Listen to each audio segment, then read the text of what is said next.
Good morning, ma'am. Go. I do derivative markets the coin sanction never honor a panina. Go. First, say market ki trend, do bid and offer. Go. Do support and resistance, demand and supply zone. Go. Sigi matang the discussion to minase. Yamna, see, I'm important. No, go. Kind Halana coina canoda intraday the MIS the practice to wood. Also, she should the guy. The young kind important way, madam, just a quite command lady, no command John, do you know? Stop loss cadayat Hungani, dra. I target a cadayat Hungani, have to work another. I took a in a book. I do kind of Hanagi Kogi basic stock market to sue, as I give support and resistance, demand and supply zone city already tower. Do I go so in a mug see the soup, very pitox lace, the important way begin. अदो कना market की trend है से market की trend से कोने सुम खंग दसु trend कनो से up trend and down trend नत्रा मयाम नसु हेने खंगी कोगी अप ट्रेंड हाइबो म लेरे नत्रा अदुगा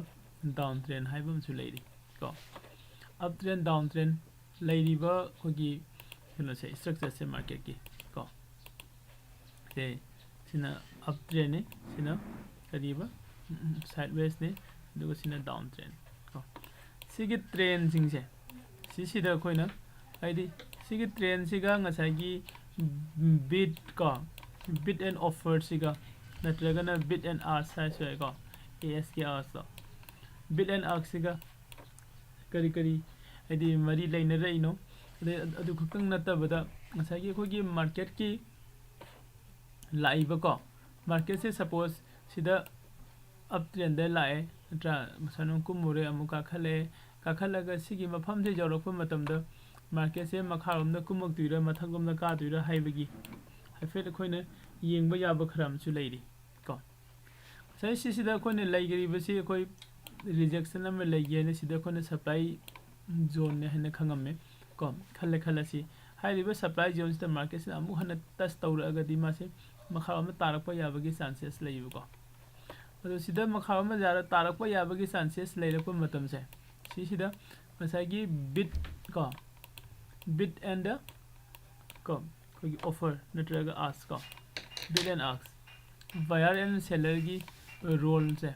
माई रोल से कमाइन तो बनो को कदाई बाबू कोई द क्या लोबो याबनो कदाई संग जिंग दिनो हाइबो मयाम दो दु जिंग मिनसी को फर्स्ट कोई सिदा सुम drawing tawraga khogi demand and the supply zone jingam se ko hana market se sidagi soina tare khalasi tara khan sida soidagi soina hangat khale khalasi ko amuko mu tare khalasi mathang mu tara ko matam da ngasagi sigi mafam se si jorok ko matam da market se hang haiga khiba yabagi chances sam wangi kari gina gi se sida mana zone am create tawrame rejection zone hana khangnai ko hairiba zone se koina demand zone ko demand zone makha dagi kano taro si demand zone demand zone nam sida man form tawrame hairiba demand zone se si hectares taro ko ma se haigat ba yabagi chance se amna wangi ko ado sidagi ma kakhar khare gam ko mu ngasai sida magi reject tawri ko mafam se si yorok pa da su ma se tarak pa yabagi chance se musu leiba kai gino si sina ko na supply zone ko demand zone and the supply zone se drawing tawraga natragana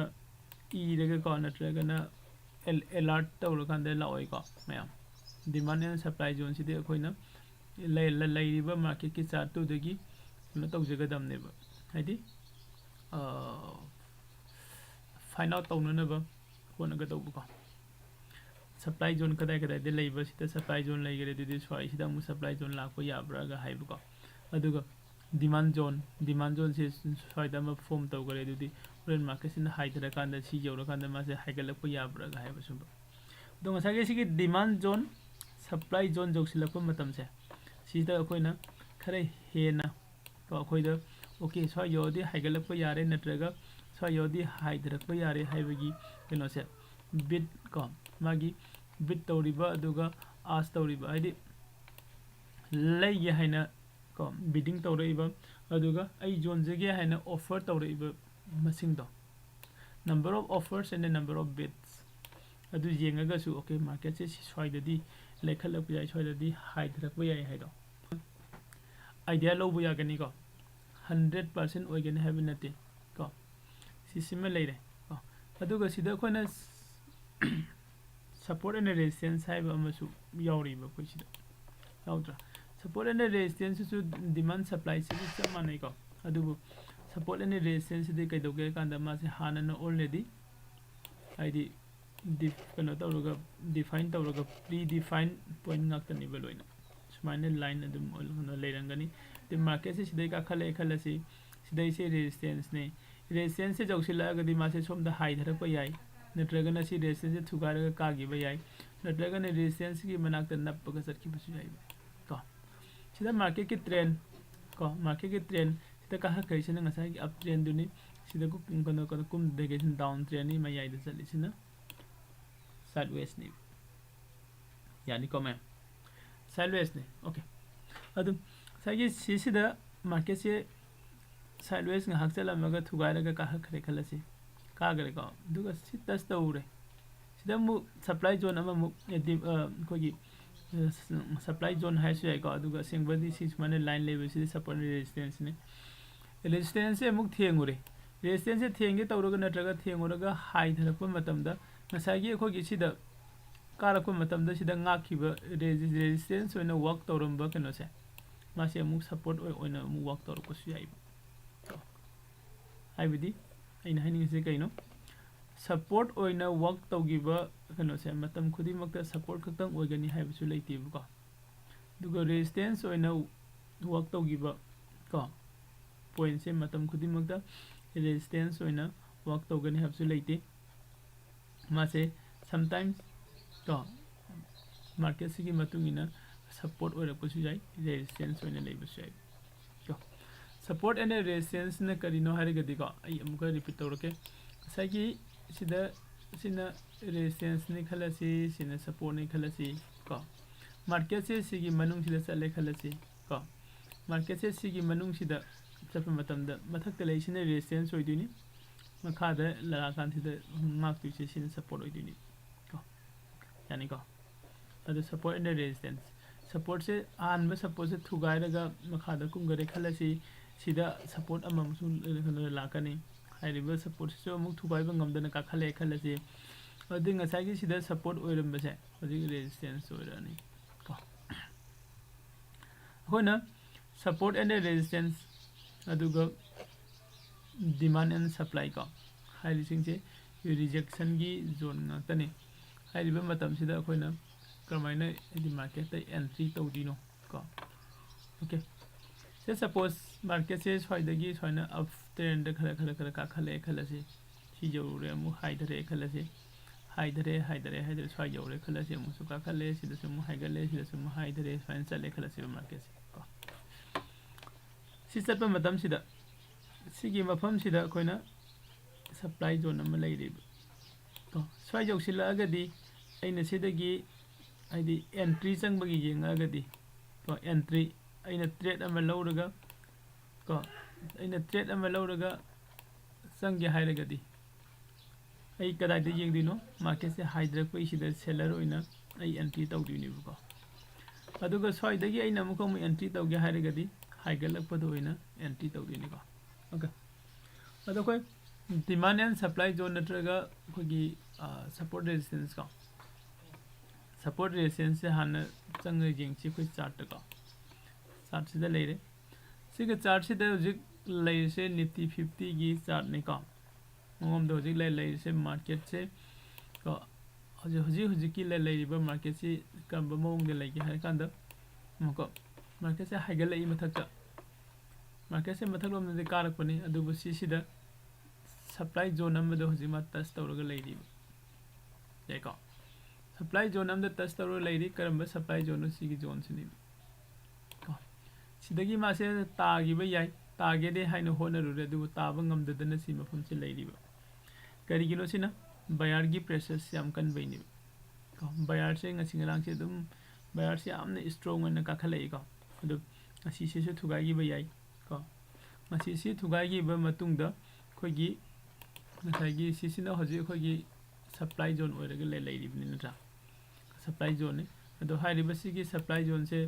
ꯉꯁꯤ ꯊꯨꯒꯥꯏꯈꯤꯕ ꯌꯥꯏ ꯀꯣ ꯉꯁꯤ ꯊꯨꯒꯥꯏꯈꯔꯦ ꯈꯜꯂꯁꯤ ꯁꯤꯒꯤ ꯃꯊꯪꯗ ꯁꯤꯗ supply zone ꯑꯃꯁꯨ ꯑꯃꯨꯛꯁꯨ ꯂꯥꯛꯏ ꯀꯣ ꯑꯣꯀꯦ 18,197 ꯍꯥꯏꯗꯤ 18,200ꯗ ꯁꯄ꯭ꯂꯥꯏ ꯖꯣꯟ ꯑꯃ ꯂꯩꯀꯣ ꯍꯥꯏꯔꯤꯕ ꯁꯄ꯭ꯂꯥꯏ ꯖꯣꯟꯁꯦ ꯁꯤꯗꯒꯤ ꯑꯃꯨꯛ ꯊꯨꯒꯥꯏꯔꯒ ꯂꯥꯛꯑꯒꯗꯤ ꯑꯩꯈꯣꯏ ꯁꯤꯗ 18,340 50 ꯁ꯭ꯋꯥꯏꯗꯅꯦꯕ 150ꯒꯤ ꯔꯦꯟꯖꯇꯅꯦꯕ ꯃꯥꯅ ꯀꯥꯔꯛꯀꯦ ꯍꯥꯏꯁꯦ ꯀꯩꯒꯨꯝꯕ ꯁꯤꯗꯒꯤ ꯑꯃꯨꯛ ꯆꯠꯈ꯭ꯔꯒꯗꯤ ꯑꯣꯜ ꯇꯥꯏꯝ ꯍꯥꯏ ꯀꯣ ꯉꯁꯥꯏꯒꯤ ꯅꯤꯐꯇꯤ 50ꯒꯤ ꯑꯣꯜ ꯇꯥꯏꯝ ꯍꯥꯏ ꯀꯣ 15,500 600 ꯑꯁ꯭ꯋꯥꯏꯒꯤ ꯁꯤꯒꯤ ꯇꯥꯔꯒꯦꯠꯇ ꯅꯤꯐꯇꯤ 50ꯁꯦ ꯆꯠꯈꯤꯕ ꯌꯥꯏꯕ ꯁꯤ ꯃꯌꯥꯝꯁꯦ ꯀꯃꯥꯏꯅ ꯈꯪꯉꯤꯅꯣ मार्केट की ट्रेंड से चार्ट से अखोद मार्केट से हजिक कदम चलीब कमायन चलीब लोनमक रिप्रेजेंट तौर प्राइस की मूवमेंट मैम से प्राइस की मूवमेंट मैम रिप्रेजेंट तौर बायर कदम चलीब सेलर कदम चलीब मैम कनो तौरी को सूम वरी सापो जाए सप्लाई जोन मार्केट से काखले सी यौरगा मासे हाइदगरे को हाइदगरे अब ताउरे हजे मु काखलगा फर्स्ट टाइम होइने सिदा टच तौरेनी को यामना फ्रेश नेबे लाइसे फर्स्ट टाइम होइने माने तौरप मतम से सिदा हजे अखोनि यंगनि से मथकता का दुइरा मार्केट से मखादा कुम दुइरा को मथकता का दि कदाय बका बयाबा मखादा कुमदि कदाय बक कुम बयाबा हाइबसे अखोनि नैनरक मतमदा टेक्निकल एनालाइसिस को मासिन से थुगारगा कारगदी 18,340 की रेंज स्वाइदनी सिदे मुकारगन सिदे लेगरे को ओके सी नतब हजि मार्केट ता खोइना मसागी कनो दो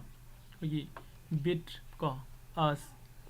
कदाय दे कमायन खंगदिनो को कदाय दे कमायन खंगदिनो खोई जेरोदा की खोइना ट्रेड तौब मतम दसु स्पेसिफिक आइगी ऑप्शन की इंस्ट्रूमेंट अमदा मार्केट डेप्थ ता चंगगसु को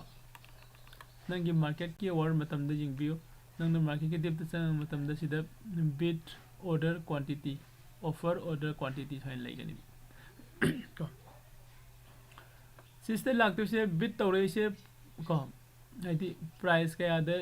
लेगे हाइरिनो हाइबदुनी ऑर्डर क्याम लाइनो क्वांटिटी क्यानो हाइबदुनी बसे लागतो से को सोम नगन सिदा जोन के हाइबे मीनिंग ऑफर सिन क्या ऑफर सिन अमु हाइरे सिन कइनो अइंगोमद आई क्वांटिटी सु ऑर्डर सी अदुगा आई सी जोन गे हाइदुनी हजिकति सिसे लाइव मार्केट नतबगी कनो से अमत उद्रे को होरेन नखोय लाइव मार्केट लाइव ट्रेड पुंग मापन दगी होगनी हाइरिबा पुंग मापन द अदुदा पुन जेंगमिन से सपोज हजिकति सिसिदा मार्केट से सुमाने लेरे को मार्केट से सिदा काखलगा को सिदा काखलगा मागी सप्लाई जोन सिदा टच तौरगा लेरिबा मागन थक कानब होनरी को निफ्टी 50 से कानब होनरी काब ngमगद्र ngमोइद्र खोना चौराको अम खंग जाबसे निफ्टी 50 गी सिदसु खोना कनोगी निफ्टी 50 डायरेक्ट सिनतबदना खोगी निफ्टी फीचर ngara खोय निफ्टी फीचर गी क्लास तवे को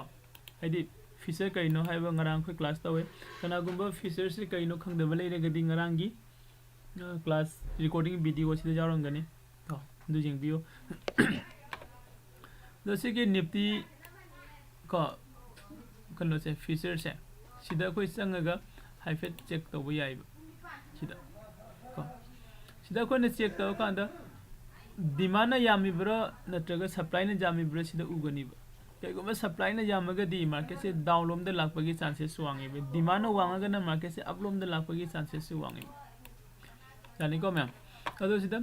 बिट ऑर्डर्स क्वांटिटी बिट हाइसे बिडिंग तौरकपनि मीन्स आई लेगे हाइबदुनि लेगे हाइबगी ममन ngangnarакпदुनि ऑफर हाइसिन आई जोन गे हाइबगी ममन ngangnarакпदुनि सिस एग्जांपल होइना कोइ एनी कोइना पोसे लौब शोरूम संगदी ममन ngangne दिनत्रा अतोप ममन ngangne बजाबा मफम द कोइ संग कांदा इमा कैथेन संगे खलसि को कोइना सिलोगे हाइ मतमदा लुपा सु पिरमो हाइनि कोइने इमा जामन गरे सिबो पिगे हाइबदो अदुमकने बेसिदसु तौरिसे बायर सिंगसिना bid तौरक्तोइने ऑफर सिंगसिना को प्राइस तो ओके आई ऑफर सिबो तौरे हाइबदुनिबा सिबो पिरमो हाइबदुनि अमसिना सिबो पिरगे हाइबदुनि हाइबा अनी सिगी मरकता ट्रेड से यानरबा मतुंगदा वन ट्रेड चरखितुनिबको अदो सोमना कंद जोन गे हाइबा मी मयामनि नत्रा सोमना लैगे हाइबा मयामनिबा लैगे हाइबा मयामसिना जामखलागदि मार्केट से अपलोम द लाकनी अदुगा जोन गे हाइबा मयामसिना मार्केट से डाउनलोम द लाकनी अदुदि हौजी हौजी लैरिबा मार्केट को खोगी सप्लाई जोन सिदा टच तौरगा लैरिबा सप्लाई जोन सिदा टच तौरगा लैरिबा मार्केट से सिदा अखोय कइदौगे हाय कांदा ngसाइगी खोने चेक तौबा याइसे कइनो सप्लाई जोन दि जसे लैरे दु मार्केट से तारको यारिब्रा नत्र काब यारिब्रा इसे अखोय सिदा इशु चेक हाइपे तौबिबा याइबा तो सिदा डिमांड क्याम लैबनो सप्लाई क्याम लैबनो ओके डिमांड एंड सप्लाई सिगी मतुंग इना होरेन अखोय सिदा लानी को सिदा खोना ए दुदि मार्केट से काप याइ हे हाइबगी खितंग खक एडवांटेज में लौब याइ को सिम लैरे को मैम अदुगा तोपमना ngसाइगी खोइना ask price and the bid price को हे इन डिटेल जेंगे हारेगदि खोय नेशनल स्टॉक एक्सचेंज से संगबिरगा खोगी ऑप्शन चेन एनालिसिस द निफ्टी 50 गी एनालिसिस को हाइदि नंग स्टॉक की येंगगदि स्टॉक की येंगने होजि होजि एनालाइसिस निफ्टी 50 गी लाकपनिना सिदा लागा खोने निफ्टी 50 गी सु येंगबो याइबो यानी को निफ्टी 50 गी सु येंगसि निफ्टी 50 गी सिदा खोय येंग का सिदा निफ्टी 50 द होजि लै से ऑर्डर कमाइन तौबा दुगा कया कया तौबो येंगसि को यस येंगसि से सपोज सिदा येंगसि सिगी होजि होजि मान लैरिबा 18200 को 18200 से सिदा बिड प्राइस को बिड क्वांटिटी 18200 खोई कनो मसा मक्से खोगी कनी स्ट्राइक प्राइस को अइन ऑप्शन गिदे स्ट्राइक प्राइस में हमदा ताकतरी को ताकिनी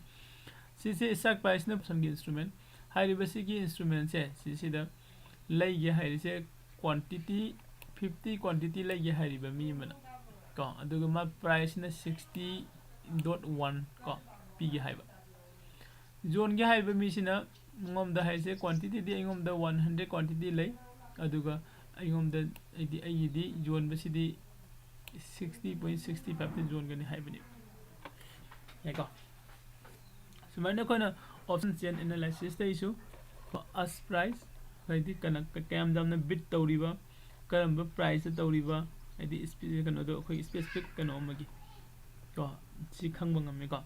aduga si khangba di sidagi khangba di ngame अदुबो सिदगी हेन डीपली नंग खंगे हायदे सिददी खंगदुसे ख्वाइदगी टॉप द लैबसिंग दो अदु खनेबो खंगदुसे